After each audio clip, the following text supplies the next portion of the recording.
অতিৰিক্ত শ্ৰেণীকোঠাৰ গৃহ নিৰ্মাণত দুৰ্নীতিগ্ৰস্ত ঠিকাদাৰৰ বিৰুদ্ধে ব্যৱস্থা গ্ৰহণৰ দাবী ৰাজ্যৰ।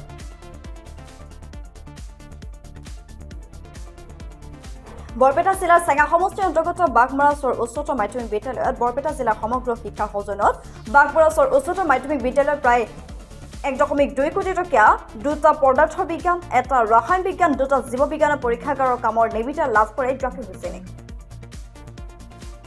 গৃহ নিৰ্মাণৰ আৰম্ভণিৰে পৰা নিম্নমানৰ মাটি মিহলোৱা প্ৰায় 50% ৰাউণ্ড গিট্ৰি, মাটি মিহলোৱা বালি, অনিয়মিত মছলা মিক্সিং ইত্যাদি নিম্নমানৰ সামগ্ৰীৰে কাম কৰাৰ লগতে দুৰ্নীতিগ্ৰস্ত ঠিকাদাৰ জাকিৰ হুছেইন আৰু সব ঠিকাদাৰ ইমৰান হুছেইনে মন্ত্ৰীয়া শিক্ষা খণ্ডৰ শিক্ষা বিভাগৰ কনিষ্ঠ অভিযন্তা আব্দুৰ ৰহিমে গোপন বুজাবুজি কৰি পাককলন মতেই কাম নকৰি নিজ ইচ্ছামতে কাম কৰি থকা অভিযোগ উত্থাপিত হোৱাৰ লগতে বাতৰিত সম্প্ৰচাৰিত হৈছিল যদিও বিভাগীয় কৰ্তৃপক্ষই তদন্ত মৰ্মে কৰ্তব্যত হেমাহি কৰা কনিষ্ঠ অভিযন্তা আব্দুৰ ৰহিম আৰু দুৰ্নীতিগ্ৰস্ত ঠিকাদাৰৰ বিৰুদ্ধে ব্যৱস্থা গ্ৰহণৰ পৰিৱৰ্তে আজিলৈকে কোনো পদক্ষেপ গ্ৰহণ নকৰি দুৰ্নীতিৰ লাইচেন্সৰ দিয়া বুলি দাবী তুলি ক্ষুণ্ণ হৈ পৰিছে বিভিন্ন দল সংগঠনৰ লগতে স্থানীয় ৰাইজে। বাঘমৰাচৰ হায়াৰ ছেকেণ্ডেৰী স্কুলৰ অতিৰিক্ত শ্ৰেণীকোঠাৰ নিৰ্মাণ কাৰ্যত ব্যাপকভাৱে দুৰ্নীতি চলাই আছে।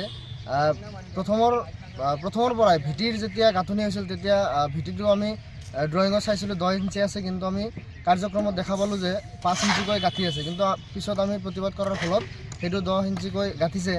এতিয়া এটা বিল্ডিঙৰ শ্বাটাৰিঙৰ কাম চলি আছে আৰু এটা বিল্ডিঙৰ চিৰিৰ শ্বাটাৰিং চলি আছে। তেতিয়া আমি আহি চালোঁ যে যিটো পাথৰ ঢালাইৰ যিটো পাথৰ আছে গিটি বুলি কওঁ, সেই গিটিটোত প্ৰায় 60% সৰু পাথৰ আছে, তাৰ লগতে প্ৰায় 40-50% বালি মাটি আছে। তে সেইটোলৈ যদি শ্বাটাৰিংটো কৰা হয় পৰৱৰ্তী সময়ত বোধহয় সেইটো বেছি দিন নাযায়, মানে ভাঙি পৰিব বুলি আমাৰ সন্দেহ।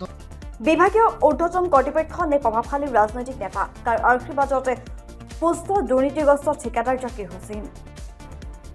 চাদৰ দৈৰ্ঘ্য আৰু প্ৰস্তু নিমিলাকৈ আধা কাম শেষ কৰাৰ পিছতেই নীতি বহিৰ্ভূতভাৱে 1 ফুটকৈ ৰড কাটি প্ৰায় 5 ইঞ্চিকৈ নতুন তিনিফালে বঢ়াই দিয়া কাৰ্যক সহজভাৱে মানিব পৰা নাই বিভিন্ন দল সংগঠনে। দুৰ্নীতিগ্ৰস্ত ঠিকাদাৰৰ বিৰুদ্ধে প্ৰতিবাদ অব্যাহত আছে যদিও অসম চৰকাৰ তথা বিভাগীয় ঊৰ্ধ্বতম কৰ্তৃপক্ষই বিষয়টো কেনেদৰে লয় সেয়া হ'ব লক্ষণীয়।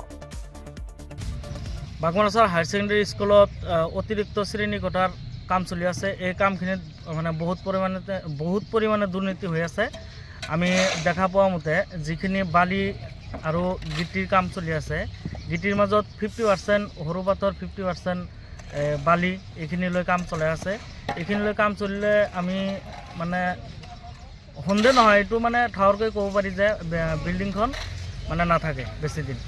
তো ল'ৰা ছোৱালীৰ বাবে এইটো এটা ৰিক্সৰ কাম হয়। তাৰপিছত যিখিনি ঢালাই কাম কৰিল সেইদিনা মানে শ্বাটাৰিঙৰ কাম যিখিনি হ'ল, এইখিনিৰ মানে অভিযন্তাগৰাকী অহাৰ আগতে কামখিনি চলিল আৰু তেখেতে মানে ঘৰৰ পৰাই পাৰ্মিশ্যন দিছে যে কামখিনি চলাই থাকক। সেইখিনি চলাৰ পিছত অভিযন্তাগৰাকীয়ে আহি আৰু সেই শ্বাটাৰিঙৰ চাৰো ছাইডে মানে 5 ইঞ্চিকৈ জয়েন দি নতুনকৈ ঢালাই কৰিছে। বাঘমৰাচৰৰ পৰা নুৰজামাল হুছেইনৰ ৰিপৰ্ট, প্ৰাতঃ টাইম ডিজিটেল। অসমৰ সংবাদ জগতখনৰ বাবে এক সুখবৰ। নৰূপ নসাজেৰে প্ৰায় 30 বছৰীয়া অভিজ্ঞতা পুষ্ট সাপ্তাহিক কবচ পুনৰ এবাৰ ৰাজ্যৰ মাজলৈ। স্বত্বাধিকাৰী প্ৰণীতা কলিতাৰ দ্বাৰা প্ৰকাশিত আৰু অমৰজ্যোতি প্ৰিণ্টাৰ্ছ, গুৱাহাটী কমাৰ্চ কলেজৰ বিপৰীত ফালে মুদ্ৰিত। আমাৰ ঠিকনা মুখ্য কাৰ্যালয় অসম ফৰেষ্ট স্কুল, হৰি মন্দিৰ পথ, গুৱাহাটী আৰু অস্থায়ী কাৰ্যালয় কলিতা মাৰ্কেট, বিজয়নগৰ, কামৰূপ, অসম। মোবাইল নং 9435114666 আৰু 7024722813। Mail ID probhatiahom@gmail.com।